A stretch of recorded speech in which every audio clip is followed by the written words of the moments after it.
Vous regardez l'invité de la rédaction sur la panafricaine Média et merci de nous rester fidèles. Le cinéma et l'audiovisuel africain se trouvent aujourd'hui à un tournant technologique majeur. L'émergence de l'intelligence artificielle, communément appelée IA, révolutionne les processus de production et de narration, ouvrant de nouvelles perspectives pour les créateurs. Loin d'être perçue comme une menace, l'IA s'impose comme un allié créatif, offrant des outils pour renforcer la liberté d'expression, repousser les limites de l'imagination et produire des œuvres de qualité à moindre coût. Pour comprendre cette évolution, nous avons le plaisir d'accueillir So Hussein Dembel. Vous êtes réalisateur et scénariste sénégalais.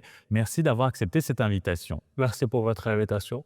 Monsieur Dembel, tout d'abord, comment les réalisateurs africains perçoivent-ils l'arrivée de l'IA dans leur métier? Qu'en est-il de votre perception? Alors, moi, j'ai commencé avec cette technologie il y a à peu près 4 ans. Donc, au début, les résultats étaient plutôt mitigés et cela a créé une sorte de rejet de la communauté.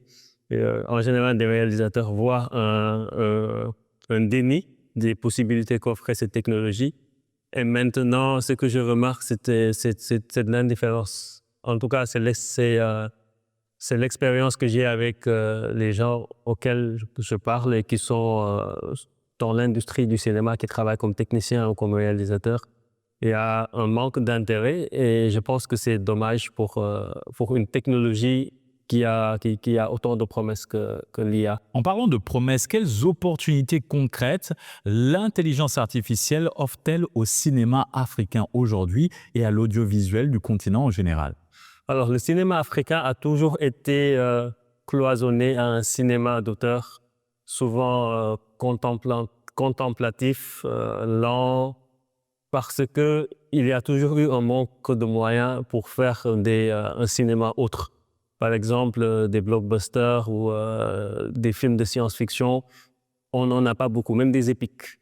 Alors, je prends pour exemple un film de Ousmane Sembène qui s'appelle Samori, qui était un projet phare du réalisateur sénégalais, mais qui n'a jamais vu le jour, car le nombre de figurants et les décors à construire demandaient des budgets colossaux que le cinéma africain ne pouvait pas justifier. Et aujourd'hui, on va vers une sorte de diminution drastique des coûts de production grâce à ces technologies-là. Vous avez réalisé le clip Tiaroy 44 du célèbre rappeur sénégalais Dip Doundou Guiss, entièrement grâce à l'intelligence artificielle. Comment cette collaboration s'est-elle déroulée et comment avez-vous réussi à retranscrire la puissance des paroles dans ce clip innovant? Voilà, donc ce projet a commencé lorsque Jean-Pierre Sec, qui est le manager de Dip, m'a contacté, moi et mon collègue Pape Omar Diagne. Il a vu mes travaux sur les réseaux sociaux et il m'a demandé est-ce qu'on peut faire quelque chose avec l'IA. Donc je lui ai envoyé des tests très rapidement sur WhatsApp et là, il était convaincu que ça pouvait le faire, qu'on pouvait faire ce clip, même si par la suite, moi j'ai eu des doutes parce que je me demandais si la technologie était assez Puissante, assez mature pour faire quelque chose d'aussi précis. Mais grâce à ses encouragements et surtout à sa vision que je salue, on a pu avancer sur ce clip. Et ce clip a prouvé au monde, ou bien en tout cas au public, qu'on pouvait transmettre des émotions. L'essentiel n'est pas tant dans la technique ni dans le médium qu'on utilise, mais dans l'histoire qu'on raconte. Et que si une histoire bien racontée peut créer des émotions. Vous travaillez également sur un projet ambitieux de dessin animé conçu à l'aide de l'IA. Pouvez-vous partager votre expérience et votre immersion dans cet univers créatif inédit? Alors, moi, je viens du monde de l'animation. J'en ai fait pendant de nombreuses années au Maroc et au Sénégal. Mais l'un des principaux écueils qu'on avait dans l'animation, c'était les ressources humaines et les ressources financières pour en faire. Donc, dans les mois qui viennent, dans les années qui viennent, les coûts de production pour faire de l'animation, du cinéma ou du contenu va drastiquement baisser. Et donc, on s'est dit pourquoi ne pas en profiter? Puisque maintenant, la différenciation ne se fait plus sur les moyens financiers ou sur les moyens techniques, elle va se faire sur l'imagination, la qualité de l'écriture et le contenu. Donc, on a décidé de lancer un studio d'animation à Dakar qui va produire du contenu en utilisant des méthodes hybrides. Ce ne sera pas du 100% IA, mais on va mélanger le savoir-faire humain artisanal et les nouvelles méthodes de production basées sur l'intelligence artificielle. En parlant de nouvelles méthodes de production, selon vous, quelles compétences les professionnels africains du cinéma doivent-ils développer pour tirer pleinement parti de l'intelligence artificielle? Alors, je dirais que c'est le moment d'apprendre à raconter des histoires, à écrire, les techniques pour être un véritable auteur. Parce que la technique, elle va être vraiment à la portée de tout le monde. Maintenant, ce qui va faire la différence, c'est la direction artistique, la culture générale, l'écriture, etc. Parce que pour ce domaine-là, l'IA va encore avoir du mal, et je l'espère pour de nombreuses décennies, à performer dans ces domaines. Alors, il faut toujours cette touche humaine particulière, cette sensibilité humaine pour orienter l'IA vers l'idée que l'on souhaite concrètement, vers la vision que l'on veut partager avec les autres. C'est bien ça?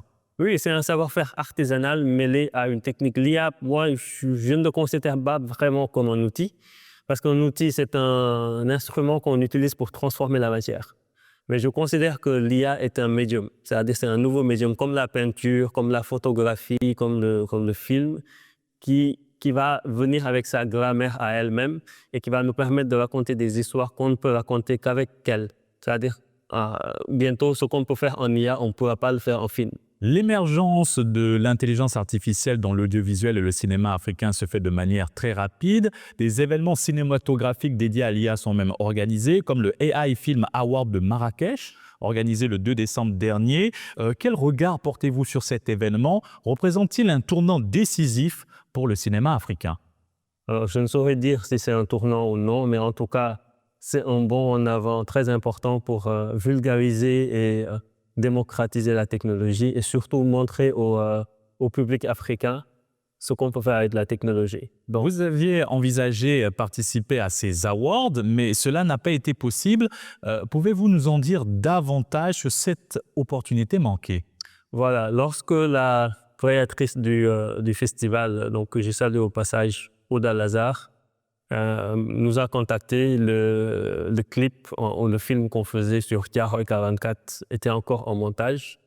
Mais il y a des perspectives intéressantes pour l'année prochaine et pourquoi pas, comme c'est un festival itinérant, on envisage même de faire une édition du festival à Dakar ici. Monsieur Dembel, comment éviter que l'IA ne standardise les récits et ne réduise la diversité créative? Oui, ça c'est une question un peu qui fait appel à la responsabilité des politiques publiques. Parce qu'il est important qu'on puisse en fait entraîner nos modèles. À défaut de les entraîner, de les créer, au moins qu'on ait assez de calculs et de GPU pour pouvoir modifier des modèles open source. C'est-à-dire on peut prendre un modèle de base qui est créé par exemple soit au Japon, soit en Chine, soit aux États-Unis, et lui injecter de nouvelles couches d'informations pour lui apprendre les spécificités culturelles, les traits de visage, la géographie des villes, etc. Comme ça, dans une production en IA, on peut avoir un rendu spécifique pour chaque projet. Pour avoir ce rendu spécifique, il faut avoir des compétences. Alors, en quoi la collaboration entre réalisateurs africains et experts en IA est-elle cruciale pour l'avenir du secteur?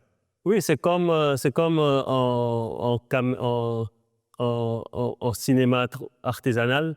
Ce sont des ingénieurs et des scientifiques qui fabriquent les caméras et qui finalement collaborent avec les réalisateurs pour trouver les meilleurs les besoins en matière d'optique, etc. Ça va être exactement la même chose en IA. Il faudra qu'on ait une communauté d'ingénieurs et de scientifiques forts pour pouvoir justement modifier ces modèles d'IA et les rendre, disons, afrocentristes.